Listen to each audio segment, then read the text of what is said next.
خلي الصوص يسيح. تعال نضبط وياكم سندويشات المسخن. وفي البداية المسخن ما يحلى غير بالدياي، وما له غير دياي الصفا ومنتج عماني 100%. واهم شيء انه يكون فريش. وانزل صدور الدياي في الماء واضيف لهم المطيبات، وبعد ما توغر الدياي الحين ما عليه غير انك تفتته بصل وسبحه زيت زيتون كثر ما تروم.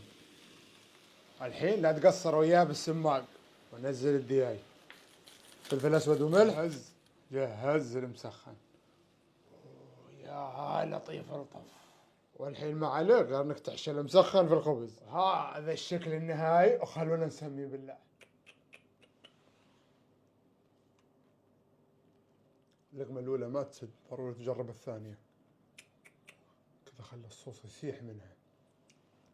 الختام هذا اللي ينقال عنه ولا غلطة، جربوها وادعوا لي.